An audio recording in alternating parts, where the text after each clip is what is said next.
For Halloween, I want to talk about my favorite Halloween and Christmas movie, The Nightmare Before Christmas. Probably Tim Burton's best movie for me. It's one of my favorite movies of any movie, regardless of genre. I love the music, I love the story and the style and the stop motion animation. And I'm going to go ahead and say I'm a little bit biased. The movie is particularly special to me because for Comic-Con one year, my girlfriend at the time and I dressed as Jack and Sally. And I decorated our apartment at the time in Halloween shit and sang the last song to her from this movie and proposed. You know, I had bought the Halloween shit like months in advance and kept it in the little storage closet on the balcony because who would ever use that in an apartment? And there actually is a video of it on YouTube that there is zero chance in hell I would put up or subject anyone to. Not only because I'd have to show my face, but also because my singing is horrendous and you probably just think it was cringe. And you can tell I made the costumes and everything. You can see the fine hand stitching. So I love this movie on its own. And obviously the fact that it was part of my proposal. It's one of my favorites and obviously it's super important to me. There's Nightmare Before Christmas shit all over my house. I love it. I think the message of the movie is pretty interesting because Jack's arc for the movie is essentially that he's bored of his kind of day-to-day life and it's monotonous. He tries to move Halloween Town into Christmas and kind of take over their holiday. Completely fucks it up. Everything goes wrong. And then he realizes near the end of the movie that Sally likes him. And he even says, and the whole point of the movie is that he wasn't appreciating what he already had.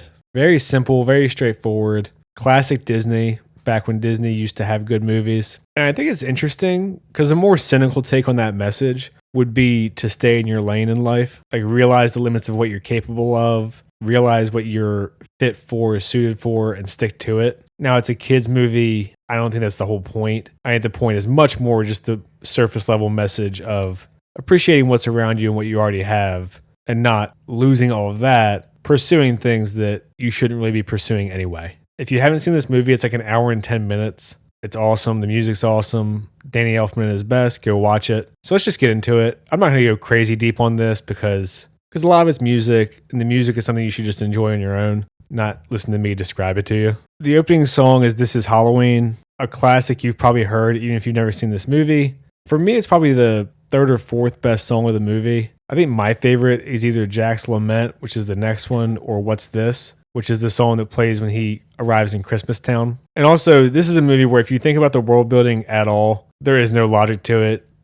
So the movie starts and it's Halloween. They sing this song. They talk about how scary it was and how great they did and how they need to get ready for next year. Pretty much all they do in Halloween Town is spend each year getting ready for the next Halloween. And the B plot for the movie is that Sally is in love with Jack from afar. He's the king of Halloween Town. They call him the Pumpkin King and stuff. And Dr. Finkelstein, who made Sally, wants to keep her locked up and she wants to be free and be with Jack. So all the people who live in Halloween Town are like, oh, you're awesome, Jack. Great job as always. And he's like, yeah, I guess. Just like last year, the year before that, and the year before that. And you can see he's obviously depressed because he feels like he's stuck in a rut. His life's really repetitive. He's just doing the same thing over and over, which as you become an adult becomes sadly much more relatable. And this is where Jack's Lament starts. But I mainly just wanted to pause because you can see all the sets and the style of the characters and everything. It's just peak Tim Burton. Like it looks like the studio was like, it's only a little bit of money.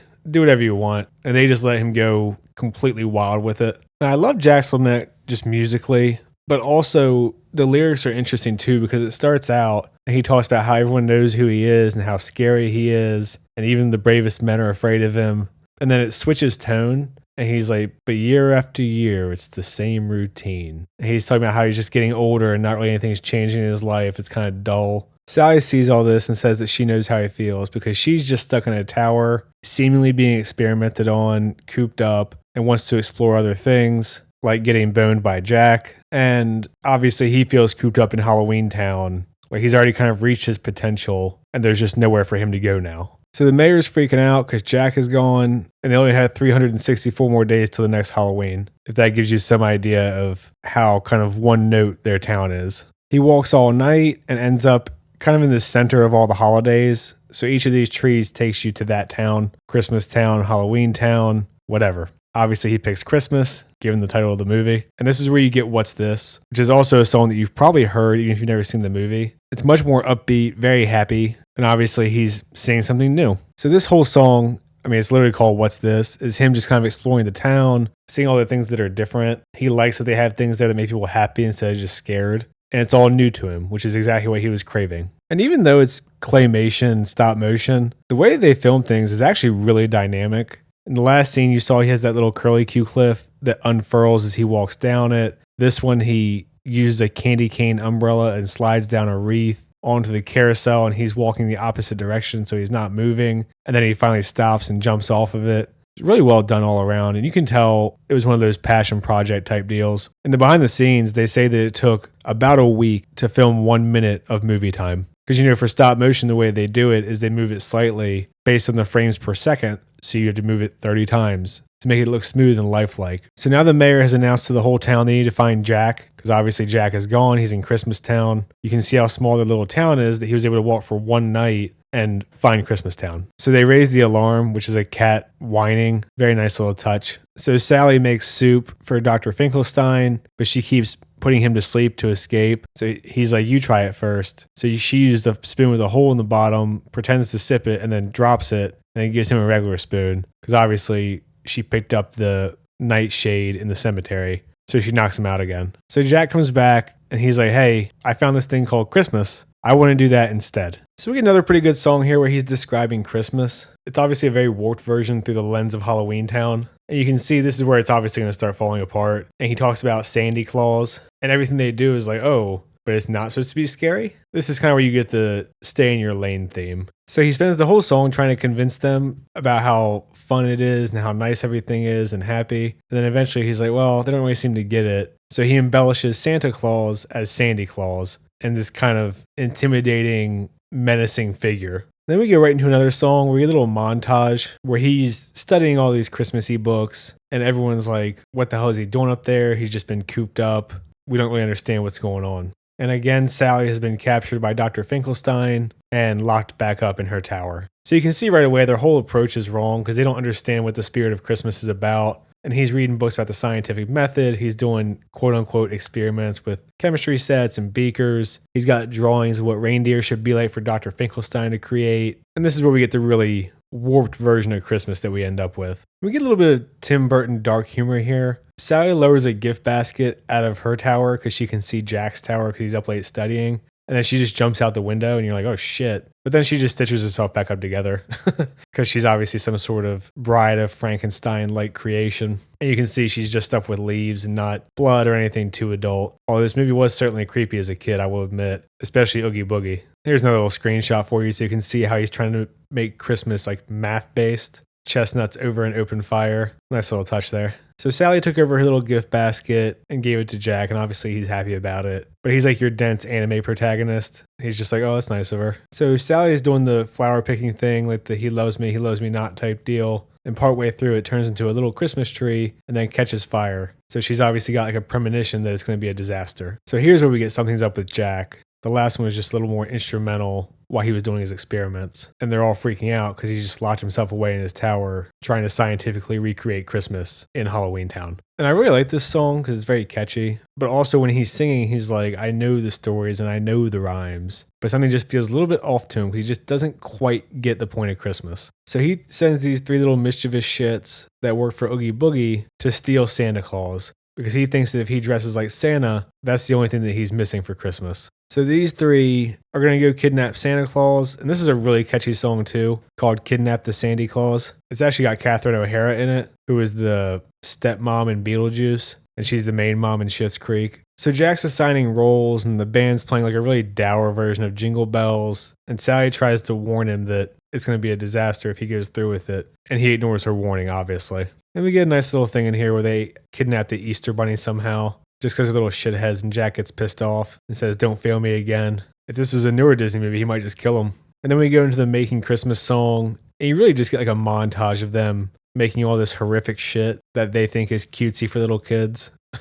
This might be the weakest song of the movie for me, which it's still good, but everything else is just really good. So you can see like the little wooden duck toy has crazy ass teeth and bullet holes. The little turtle toy has been run over. All the shit you'd expect from Halloween Town. So we see Jack revving up. We see the countdown to Christmas. And Sally's like pleading with him like, come on, Jack. Like, I had a vision. Please listen to me. So they finally get Santa Claus. And Jack is like, you don't have claws at all. You have hands. And then he realizes that the hat is the only thing that he's missing to become Santa in his eyes. And then because the three little kids are shits, they give Santa over to Oogie Boogie. So now we get Oogie Boogie's song where he's singing to Santa. It's kind of the jazzy, deeper feel. The singer, Ken Page, actually died recently. Kind of a bummer. You can see all them perform this stuff live on YouTube. I really enjoy them. But I do like Oogie Boogie's aesthetic and the whole glow-in-the-dark casino and just the whole feel of his lair. It's a shame he only gets one song, really. But he's definitely the creepiest part of this movie. And then it kind of plays on the Rudolph the Red-Nosed Reindeer trope, which I really like. So Zero, Jack's dog, has been following around all movie.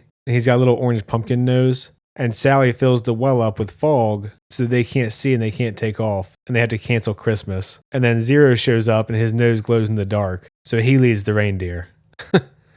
A really nice play on that whole thing with Rudolph. Then we come to Sally's song, where she's really just melancholic that he won't notice her and she's worried about him hurting himself in Christmas. And I like her little theme it plays every time she's on screen. And then this is the only time that we get her actual song. I believe it was Evanescence did a version of this that was pretty good. There's a whole album called Nightmare Remakes where they had different artists do different versions of all these songs. Some of them are pretty good. So Jack's going house to house with his little Halloween toys, and obviously it's going horribly wrong. The Christmas Town cop is getting all kinds of phone calls, and Christmas is just getting really screwed up. A little more darkish adult humor here from Tim Burton. She wants to go rescue Sandy Claus, so she detaches her hands and then detaches her leg and tries to essentially seduce Oogie Boogie to distract him with her leg while her hands go free Sandy Claus. So he sucks in really hard and he's able to bring down Sally and Santa and not let them escape. So they're both in trouble. And meanwhile, Jack is getting shot at by Christmas Town. So Halloween Town's freaking out.